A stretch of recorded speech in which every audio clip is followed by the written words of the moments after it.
Let's bring in Minnesota Congressman Tom Emmer. He is the chairman of the National Republican Congressional Committee.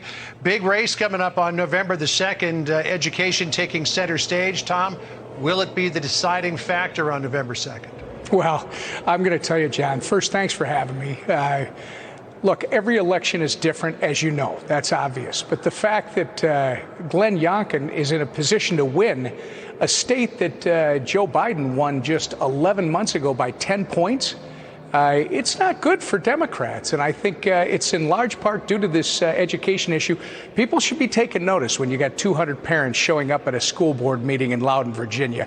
Clearly, they want their elected officials to listen to them.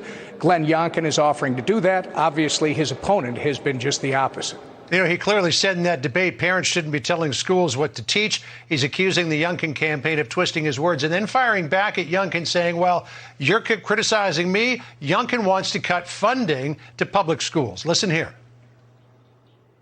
We cannot have Glenn Youngkin here. He will take this state back. He will destroy our economy. His education plan, 43,000 teachers will be cut. I'm trying to raise teacher pay, and he'll cut 43,000 teachers. He says he wants to cut $10 billion from the education budget, cut 43,000 teachers, although, Congressman, according to the Washington Post, that statement did not have the added benefit of being true.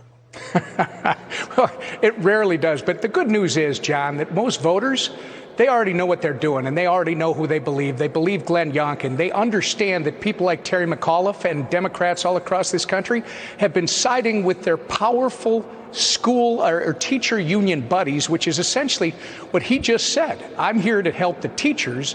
And parents in Virginia are asking for help for their children. As a parent of 7 kids, John, I can tell you the last thing we need is government indoctrination in our schools. We should teach them the 3 R's. We should teach them how to be successful. We should give every child, regardless of their race, their gender, where they come from, we should give them all the opportunity to chase that American dream. Congressman, as you pointed out at the top, this race is a lot closer than it should be. And one of the reasons why is because Democratic voters, some of them lifelong Democratic voters, have decided, you know, this is an issue that's going to divorce me from the party, at least in this election. This is anecdotal, of course, but listen to a couple of Democratic voters we caught up with.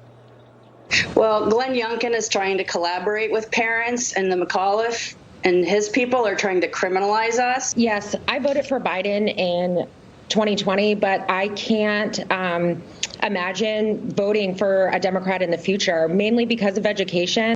Hey, real quick, if you could, Congressman, just 30 seconds left. Is this election going to be a referendum on Democratic policies, and how might it translate to the midterms next year?